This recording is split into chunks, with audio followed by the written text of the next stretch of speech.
Today's question is, how do religion, the idea of God, and the scientific understanding of the universe truly relate? Are they compatible ways of explaining reality or fundamentally different paths to truth?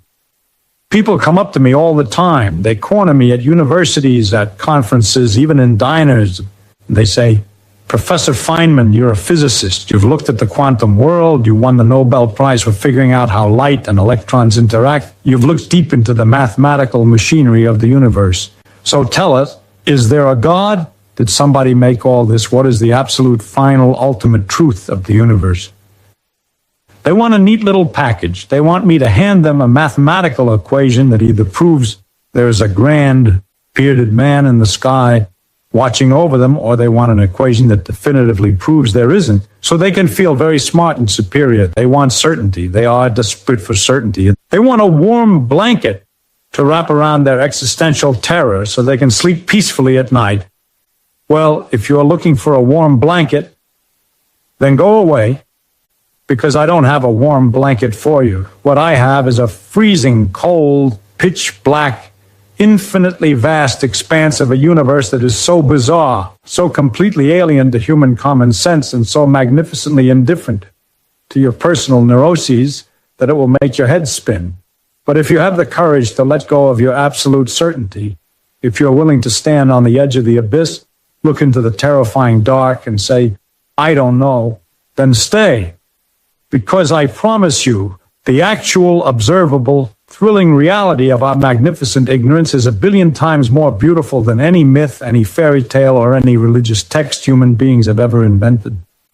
Let's start with a very simple idea, the idea of beauty. I have a friend who's an artist, and he's got a habit of taking a view which I completely disagree with. We'll be walking along, and he'll hold up a flower, and he'll say, look how beautiful this is. And I'll agree, it's a pretty flower. But then he'll say, I, as an artist, can see how beautiful this is. But you, as a scientist, you take this all apart. You reduce it to its mathematical pieces, and it becomes a dull, mechanical, lifeless thing. I think he's completely nutty. First of all, the beauty that he sees is available to me. And to everyone else, I am perfectly capable of appreciating the aesthetics of a flower, the red of the petals, the shape of the stem. But at the same time, I see so much more about that flower than he sees. I can imagine the cells inside. I can see the complicated microscopic actions occurring right there in the leaf. I know that the red color of that flower is a specific wavelength of electromagnetic radiation that evolved over millions of years specifically to attract a certain type of bee or insect. Now think about what that means. That's fascinating. That means insects can see color, which immediately provokes a question. Does an insect have an aesthetic sense? Why does the universe have this rule where biological organisms are attracted to specific frequencies of light? And then I can go deeper. I can look at the molecules making up the cells, the carbon atoms, the electrons buzzing around the nuclei, following the probabilistic rules of quantum mechanics. There is a beauty at the scale of 1 centimeter, yes, but there is also a breathtaking, dizzying beauty at the scale of 1/10 of a millimeter and at the scale of a nanometer. The scientific knowledge, the process of pulling the flower apart, does not subtract from the mystery. It only adds. It adds excitement. It adds awe. It adds a deep structural poetry that my artist friend is completely blind to. I don't understand how investigating nature could ever subtract from its beauty. Now I want you to take that flower and I want you to expand it. Expand it to the size of the entire cosmos. Because this is exactly what happens when we talk about religion and science.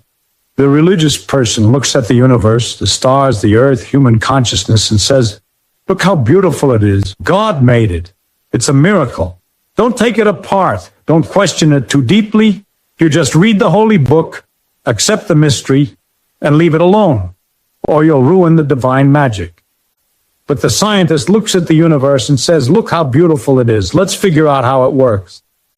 And when we start looking, when we start pulling the universe apart to see the gears and the springs, what we find is so astonishing, so unimaginably grand, that it makes the ancient religious Stories look exactly like what they are. Stories written by frightened, ignorant people in the Bronze Age who didn't even know where the sun went when it got dark. When people ask me about God, I always have to stop them and say, wait a minute, which God are you talking about? Because there are two fundamentally different concepts of God, and we mix them up all the time. So there is the first God. Let's call him the God of the physicist or the God of the philosopher. This is the idea of a grand architect, the ultimate source of the laws of physics, the prime mover. When a physicist looks at the mathematical rules of nature, when you look at how perfectly gravity curves space-time, or how the strong nuclear force binds protons together, or the elegant symmetry of Maxwell's equations governing electricity and magnetism, you cannot help but be struck by how incredible the rules of the game are. And if you want to look at those beautiful mathematical rules and say, well, a supreme abstract intelligence must have written them, I cannot definitively prove you wrong. Science cannot disprove the existence of a grand geometrician who wound up the cosmic clock 13.8 billion years ago and simply let it tick. But nobody actually prays to the God of the physicist. Nobody asks the grand geometrician for a bicycle for Christmas, which brings us to the second God, the personal God, the God of human religions. This is the God who purportedly parted the Red Sea, the God who dictates whether you should eat pork or what day of the week you are allowed to turn on a light switch, the God who cares deeply about who you sleep with and in what position, the God who listens to the prayers of a mother in Ohio asking for her son's football team to win the state championship, while simultaneously ignoring the prayers of a child starving to death in another part of the world. This is the God of the dogma. And this is where, as a man of science, I hit a massive, impenetrable wall. Because when you look at the physical reality of the universe, the idea of this personal God becomes completely, laughably disproportionate. Let me explain what I mean by disproportionate. I want you to really, truly think about the scale of the universe. Just for a moment, step outside your daily routine. Forget about your job, your mortgage, your argument with your neighbor, and look up. You live on a planet, the Earth, and it seems big to it. But the Earth is just a tiny, wet piece of rock orbiting a completely average, unremarkable yellow dwarf star we call the Sun. The Sun is 1,000,000 times bigger than the Earth. You could fit 1,000,000 Earths inside the Sun, and our Sun is just one star in our local neighborhood, a swirling galaxy we call the Milky Way. Do you know how many stars are in the Milky Way? 100 billion. 100 billion suns. Many of them are thousands of times larger than our own, burning with a ferocity we cannot comprehend. Our entire solar system is just a speck of dust sitting on the outer spiral arm of this massive galactic pinwheel, a pinwheel so large that it takes light, which travels at 186,000 miles per second, fast enough to go around the Earth 7 times in 1 second. It takes that light 100,000 years just to cross from one side of our galaxy to the other. For a long time, humanity thought the Milky Way was the entire universe. That was big enough, wasn't it? But then in the 1920s, a man named Edwin Hubble looked through a telescope at Mount Wilson in California. He looked at these little fuzzy patches in the night sky that people thought were just clouds of gas within our galaxy. Hubble measured the light coming from them, and he realized a terrifying truth. They weren't clouds of gas. They were other galaxies, completely separate from ours. How many other galaxies are there in the observable universe based on our best modern telescopes?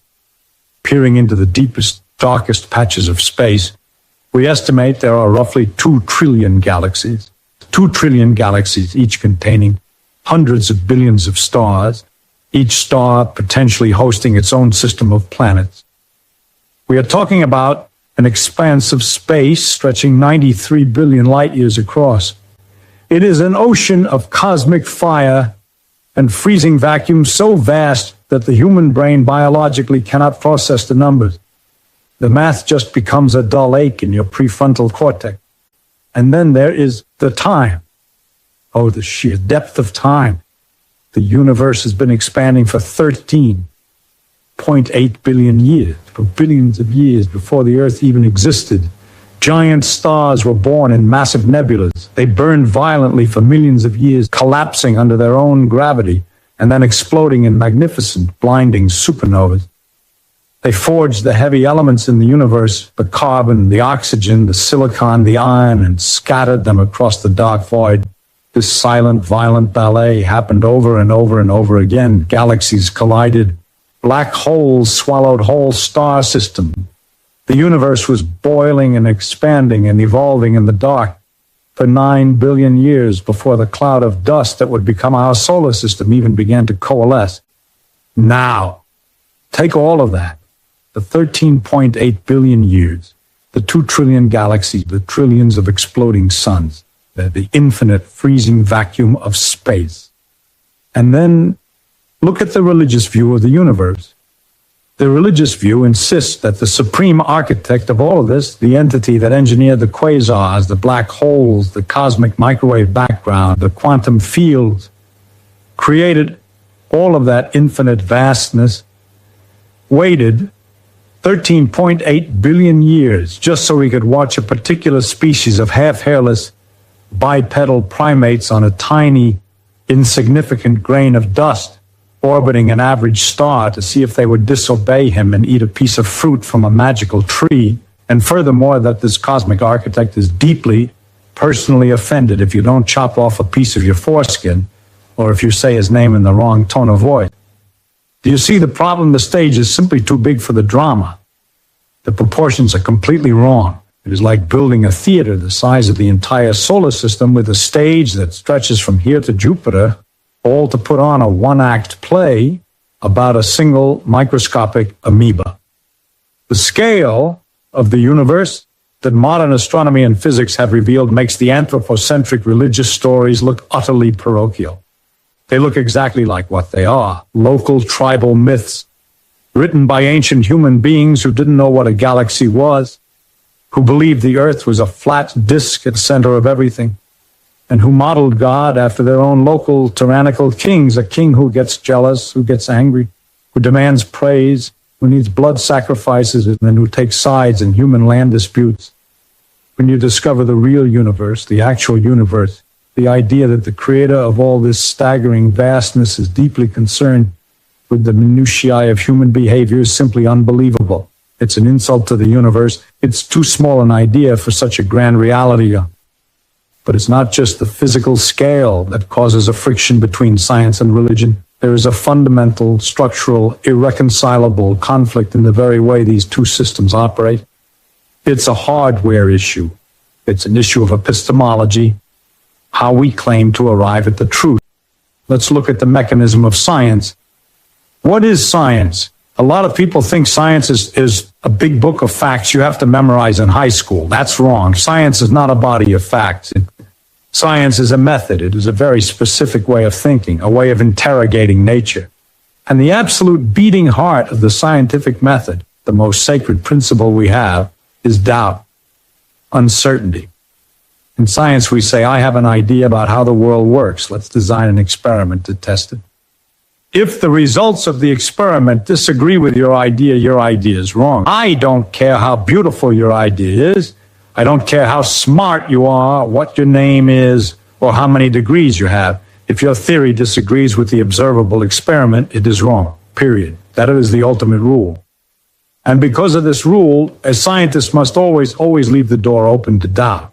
Even our most cherished, successful theories, Newton's laws of motion, Einstein's general relativity, the standard model of particle physics, we don't call them absolute, unchangeable, divine truths. We say, these are the best models we have right now. They work incredibly well, but they might be incomplete. Tomorrow, someone might do an experiment in a particle accelerator that shows a flaw in the theory, and we will have to change it. We are comfortable with uncertainty. In fact, we revel in it. Ignorance is the engine of scientific discovery. If we knew the absolute truth about everything, we'd be out of a job. When a scientist looks at a phenomenon they can't explain, they don't panic. They don't fall to their knees and weep. They get excited. They say, I don't know, how wonderful. Let's find out. Now contrast that with the mechanism of religion. It operates on the exact opposite principle. The core mechanism of religion is faith. And what, practically speaking, is faith? Faith is the conscious decision to believe in something despite a complete lack of evidence, or even worse, in the face of actively contradictory evidence. In the religious framework, certainty is viewed as a virtue. To doubt is a sin. To question the word of God or the sacred text or the prophet is a sign of moral weakness. You are commanded to believe without seeing. You are told that the answers were already written down 2,000 years ago by people who thought illnesses were caused by demons, and your only job is to obey. Do you see the fatal collision here? How can a human mind function at its highest possible capacity if it is simultaneously holding on to absolute, unquestionable certainty and absolute rigorous doubt? You can't. If you start an investigation with the premise that you already know the ultimate answer because the Holy Book told you so, you are not doing science, you are doing apologetics. You are working backward from a conclusion, cherry-picking the data that fits your comforting story, and ignoring the vast, messy reality of the universe that doesn't fit. When I was a younger man working on the Manhattan Project in Los Alamos and later doing my research at Cornell and Caltech, I spent my life wrestling with the invisible world, the world of subatomic particles, electrons, photons, muons, quarks. Let me tell you something about the quantum world. It is absolutely crazy. It doesn't make any intuitive sense whatsoever. Down there, at the level of the atom, the laws of classical physics completely break down. Particles can exist in a superposition, meaning they are in multiple states or places at the exact same time. They behave like waves of probability until you measure them, at which point they suddenly snap into being solid particles. Two particles can become entangled, meaning no matter how far apart you separate them, even at opposite ends of the galaxy, a change to one instantaneously affects the other, seemingly violating the speed of light. It is utterly absurd. It defies all human logic. Now imagine if I had approached the mysteries of quantum mechanics with the attitude of a religious fundamentalist. Imagine if I had said, well, the universe must behave according to standard human logic because God made us in his image and God is rational, therefore the quantum world must follow the rules of a clockwork universe. If I had done that, I would have failed completely. I would never develop quantum electrodynamics. I never would have understood how light and matter interact. Because nature doesn't give a damn what you believe. Nature doesn't care about your human prejudices, your common sense, or your religious texts. Nature is going to do what it's going to do, and your job as an observer of the universe is to shut up, listen, look at the data, and accept it, no matter how profoundly weird and absurd it seems. Religion demands that the universe conform to a human narrative, a cozy narrative of purpose, of ultimate justice, of cosmic morality, where the good guys get rewarded in paradise and the bad guys burn in a lake of fire. Science looks at the universe and says there is zero evidence of a human narrative out there in the stars. And I know that terrifies people. It really deeply frightens them. People look at the strict materialistic scientific worldview and they panic. And they say, but Professor Feynman, if there is no God, if there is no grand creator writing the rules, if the universe is just a giant, blind, mechanical system governed by cold mathematical equations, then what is the point of it all? Where do we get our morals? If there's no heaven and no hell, why shouldn't I just go out and murder my neighbor and steal his television? What prevents human society from collapsing into total savage chaos?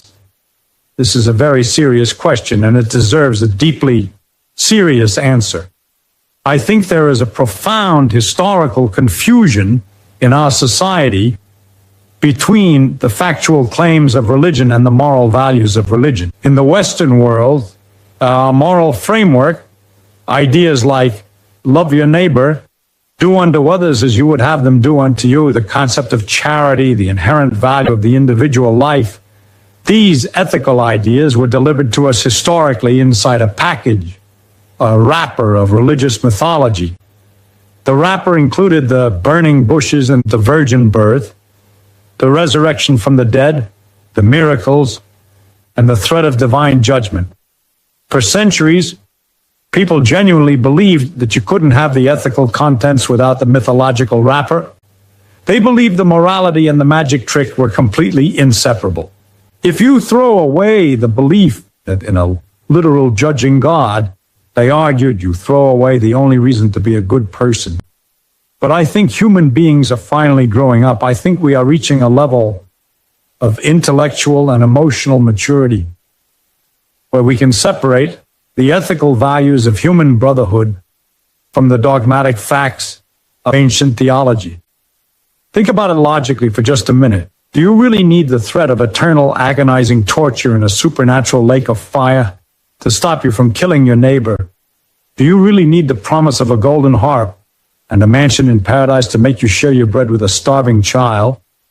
If the absolute only reason you are behaving as a decent moral person is because you think an invisible, omniscient dictator is watching your every move on a cosmic security camera, ready to punish you if you step out of line, then you aren't actually a good person at all.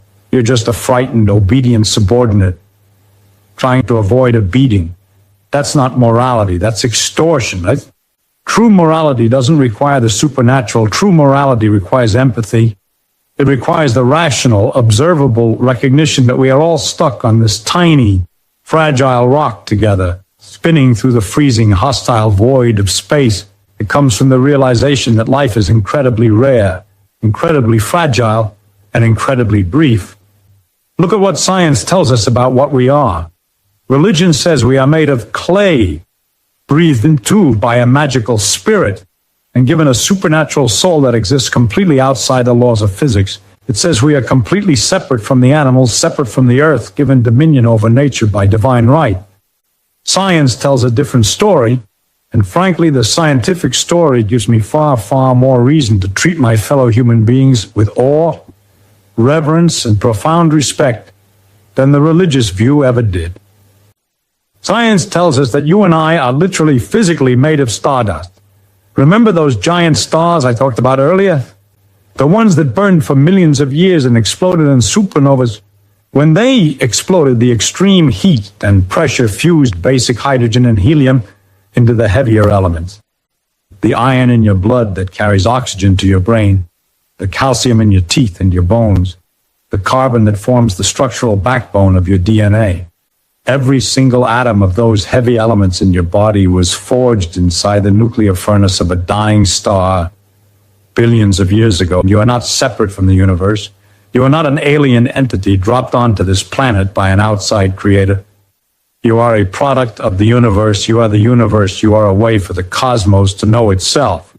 Just sit with that for a second. Imagine the sheer staggering improbability of your existence. Over 13.8 billion years, dead, unconscious matter, blindly following the laws of physics, organized itself into clouds of gas, then into galaxies, then into stars, then into planets. Then on at least one of those planets, in a warm, primordial soup of chemicals, carbon atoms chained together in just the right way to begin replicating. Evolution took hold. Over nearly 4 billion years of brutal, blind, agonizing trial and error, single-celled organisms turned into multicellular life. Fish crawled out of the oceans. Amphibians became reptiles. Reptiles became mammals. Mammals became primates.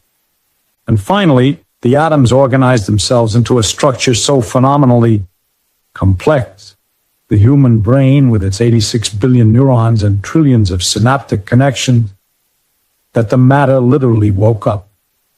The universe became conscious. It opened its eyes, looked up at the very stars from which it was born, and began to wonder. It began to do mathematics. It began to write poetry. It began to feel love. We are the universe experiencing itself. Doesn't that give you chills? Doesn't that evoke a sense of deep spiritual awe that is just as profound, if not vastly more profound, than walking into a dark cathedral and listening to a man in a robe chant in Latin? When I look at the night sky, I don't see a painted ceiling constructed by an old man with a beard. I see my own origin. I see a vast, ancient, dynamic, terrifyingly beautiful system of which I am an integral, temporary, completely astonishing part. Ah, the religious person says, but what about the soul? What about life after death? Professor Feynman, your science gives us no hope for eternity. Science says that when you die, your brain stops functioning, your consciousness vanishes, and you just rot in the ground. That's entirely too depressing to accept. Is it? I honestly don't think it's depressing at all. In fact, I think the absolute frantic insistence on human immortality is a symptom of incredible, unwarranted arrogance. We are so self-important, so obsessed with our own egos, that we simply cannot fathom a universe that continues to exist without us to witness it. We think our individual daily consciousness is so incredibly vital to the functioning of the cosmos that it simply must be preserved forever in some ethereal spiritual dimension. Why? Why must it? Think of a symphony. You go to a concert hall, and the orchestra plays Beethoven's Ninth. It is magnificent. It sweeps you up. It brings you to tears. It fills the room with complex, beautiful vibrations. And then it ends. The musicians pack up their instruments and go home. Do you demand that the symphony play forever, infinitely, without stopping in order for it to have had meaning? Of course not. The fact that the symphony has a beginning, a middle, and an end is part of its structure. Its fleeting nature is exactly what makes it beautiful and precious. I look at a human life the exact same way. The fact that it is temporary is what gives it its immense value. We have this tiny, incredibly brief window of light, maybe 80 or 90 years if we are very, very lucky, sandwiched between two impossibly vast eternities of darkness. You were completely dead, unconscious, and non-existent for 13.8 billion years before you were born, and it didn't bother you in the slightest. You will be dead for billions of years after you pass away. This one life, this fleeting spark of biological consciousness, is your one and only chance. It is your only chance to learn, to love, to explore, to laugh, to suffer, to help others, and to figure out how the universe works. If you genuinely believe that this physical life is just a temporary waiting room, a mere dress rehearsal for an eternal paradise, you might not take it as seriously. You might tolerate injustice or squander your time thinking, oh, it doesn't matter, the real reward comes after I die. But if you deeply, truly know that this is it, that this is the one and only show, you are compelled by the laws of basic decency to make it magnificent. You are compelled to treat others well, because this is their only chance at existence too. I want to be very clear about something. I am not saying that religious people are stupid. Far from it. That's a cheap, intellectually lazy argument. Some of the most brilliant, paradigm-shifting minds in the history of human civilization were deeply, obsessively religious. Take Isaac Newton, arguably the greatest physicist who ever lived. He invented calculus, formulated the laws of motion, and explained universal gravitation. But Newton spent more time secretly writing bizarre theological treatises on biblical prophecy and alchemy than he did on physics. He was deeply religious. But here is the fascinating thing about Newton. He was brilliant in spite of his religious dogma, not because of it. When Newton was doing his physics, he was observing nature. He was calculating the orbits of the planets. He was mathematically rigorous. But when his math couldn't explain something, for instance, why the gravitational pull of the planets on each other didn't eventually cause the solar system to collapse into chaos over a long period of time, Newton hit the limit of his understanding. And what did he do? He invoked God. He literally wrote that God must occasionally step in and adjust the orbits of the planets to keep the system stable. God was the ultimate fallback. God was the answer for whatever Newton didn't understand yet. In theology, we call this the God of the gaps. But look at what happened next.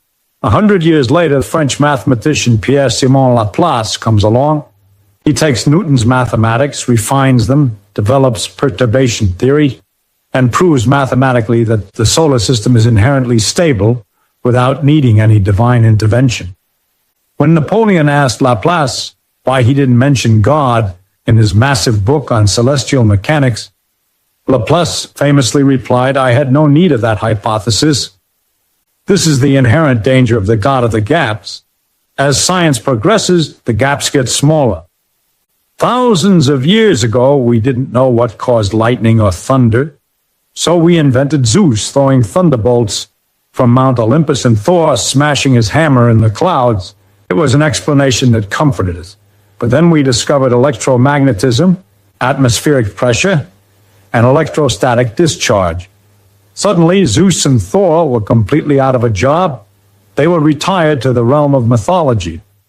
We didn't know how the incredible, staggering diversity of life on Earth came to be. We couldn't imagine how something as complex as a human eye could exist without a watchmaker to design it. So we said God meticulously designed every single species by hand, but then Charles Darwin sailed on the Beagle, looked at the finches and discovered evolution by natural selection. We suddenly realized that nature didn't need a top-down designer. It just needed massive amounts of time, genetic mutation, and environmental pressure. The complexity was built from the bottom up. Every single time science makes a new discovery, the domain of God shrinks. If you base your religious faith on the things we do not yet understand, your God is in a state of constant retreat, constantly being pushed further and further into the shadows by the relentless light of scientific inquiry. That is a very, very insecure foundation for belief. Some people try to adapt. They say, okay, fine, God doesn't throw the lightning and God didn't manually design the finch, but God created the Big Bang. God is the spark that started it all.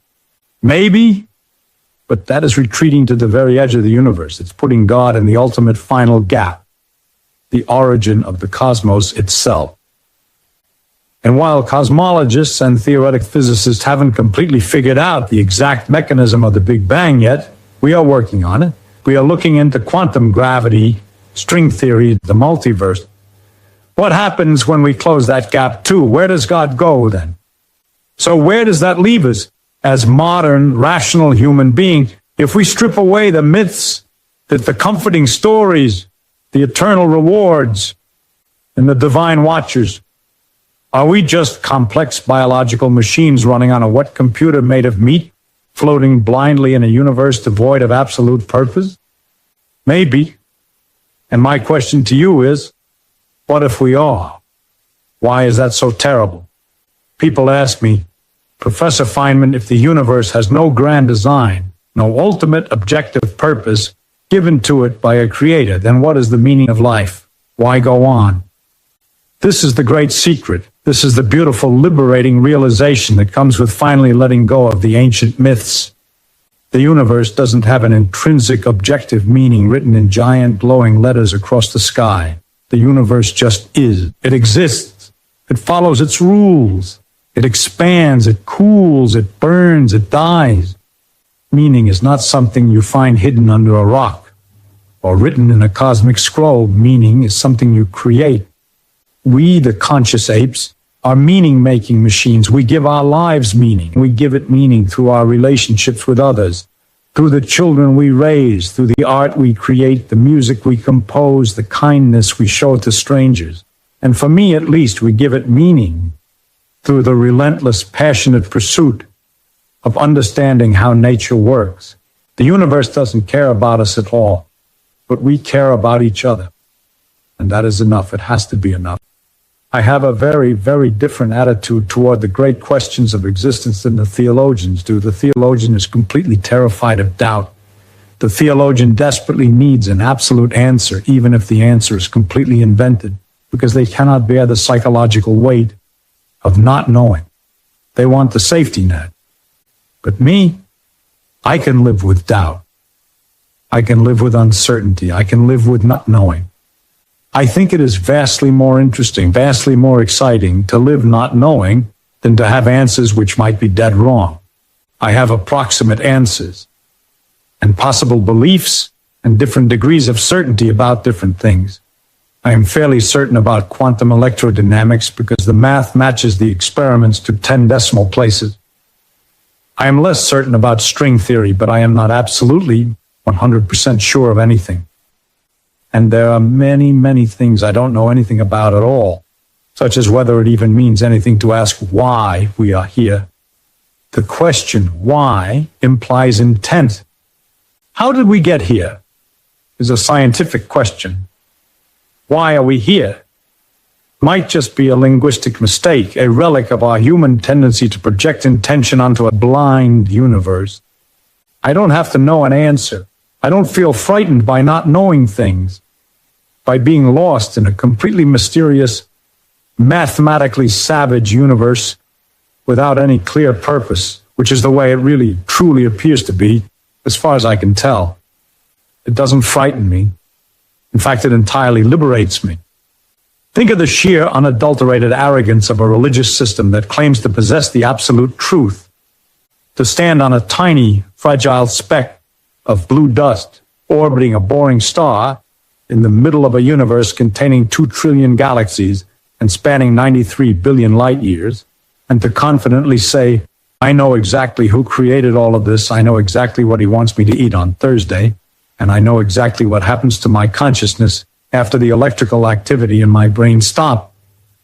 It's preposterous. It's a laughable insult to the vastness, the complexity, and the majesty of nature. The true scientific attitude is one of deep, profound, almost overwhelming humility. We look up at the cosmos, we look down into the quantum foam, and we say, we don't know. We have figured out a few things, sure. We know about electromagnetism. We know how to split the atom. We know about gravity curving space. We know about the strong and weak nuclear forces. We have built tools that allow us to see the cosmic microwave background radiation from the birth of the universe. We have unlocked the sequence of the human genome. We've done a lot of incredibly good, clever work. Humanity should be proud of itself, but the total amount of our knowledge, the sum total of everything we have figured out in the last 400 years of the scientific revolution, is just a tiny, microscopic drop of water in a vast, endless ocean of total ignorance. And that right there, that is where the real adventure lies. If religion were completely true, the adventure would be entirely over. Everything is already written in the old book. The rules are set. The origin is known. The destination is known. All you have to do is read the book, blindly obey the rules, suppress your curiosity, and wait to die so you can go to the promised paradise. How incredibly, painfully boring. It's like reading a mystery novel where someone circled the killer's name on the first page.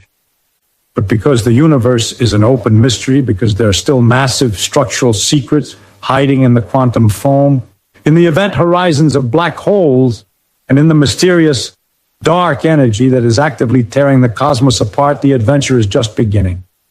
We get to be the detectives of the cosmos. We get to turn over the cosmic rocks and see what's scurrying underneath. We get to build bigger particle accelerators, bigger space telescopes, and push the boundaries of human understanding further and further into the dark unknown.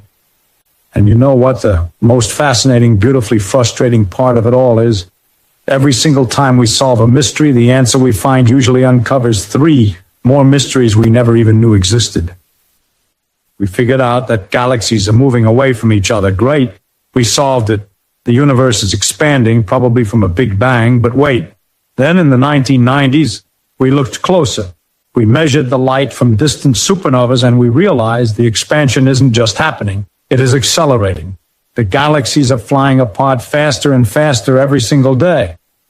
Why? What invisible force is pushing the universe apart? We have absolutely no idea. We call it dark energy, which sounds very sophisticated, but is literally just a fancy placeholder name for we haven't got a damn clue what this is. It makes up 68% of the universe, and we don't know what it is. That is the thrill of it. The universe is a puzzle that gets bigger the more pieces you put together. Now, as we push further and further down this road, as we drill deeper toward the ultimate foundational laws of physics, a very strange and provocative question arises. Some of my colleagues in theoretical physics deeply believe that eventually, if we do enough math and build enough colliders, we will find the theory of everything, a single, elegant, unified mathematical equation, maybe an inch long, that explains all the forces of nature. Gravity, electromagnetism, the nuclear forces all tied up in one neat little package. They think we will eventually reach the absolute bottom of the well of knowledge. If we find that ultimate theory, will we finally find the God of the philosophers? Will that 1-inch equation truly be the mind of the Creator? I don't know. But frankly, I strongly suspect that nature is far more clever, far more imaginative, and far more relentless than that. Nature's imagination always outstretches man's imagination. Every single time human beings think we have boxed nature into a neat little corner, every time we think we have found the absolute, fundamental, indivisible building block of reality, nature laughs in our faces and opens a trapdoor beneath us. We thought the atom was indivisible. The word atom literally means uncuttable in Greek. Then we smashed it, and we found electrons orbiting a dense nucleus. Okay, we thought the nucleus is the bottom. Then we smashed the nucleus, and we found protons and neutrons. Aha! The fundamental particles. But then we smashed the protons together at nearly the speed of light, and what did we find? Quarks. What is inside a quark? What is a quark actually made of? Is it a point particle? Is it a vibrating string of multidimensional energy, as the string theorists claim? Are they loops of quantum space-time? We do not know. It's like an endless, infinite set of Russian nesting dolls. And every time you open one doll, the doll inside is not just smaller, it's playing by a completely different set of physical rules. So I want to leave you with a thought that might keep you awake tonight. Not with fear, not with the existential dread of eternal damnation, but with an insatiable, burning, irrepressible curiosity. You came here, you listened to this screen looking for a definitive answer about God, about religion, and about the ultimate nature of the universe. You wanted to know what is waiting at the very end of the long road of discovery. But what if the absolute greatest secret of the cosmos is that there is no end to the road at all? What if the universe is not a crossword puzzle waiting to be finally solved, but an infinitely deep fractal of complexity? What if every single answer we ever find is merely a doorway into a deeper, but vastly more profound mystery? Imagine a future, the millions of years from now. Imagine that human beings somehow survive our own stupidity. Our descendants have spread out across the stars. They are exploring the farthest reaches of the galactic superclusters. They are manipulating matter and energy at scales we literally cannot fathom. They have built technologies that look like pure magic to us. What if, after millions of years of scientific progress, they are standing on the precipice of existence, still asking the exact same fundamental questions? Why is there something rather than nothing? Imagine reaching out to grasp the absolute final truth of existence, expecting to finally pull back the curtain and see the face of the ultimate creator, or the final elegant one-inch equation of everything, only to pull back the curtain and find, well, would you like to find out? Keep looking, keep asking, keep doubting every single absolute truth you are ever handed, because the exact moment you convince yourself that you finally know the answer, that is the exact moment you stop seeing the magic. Thank you.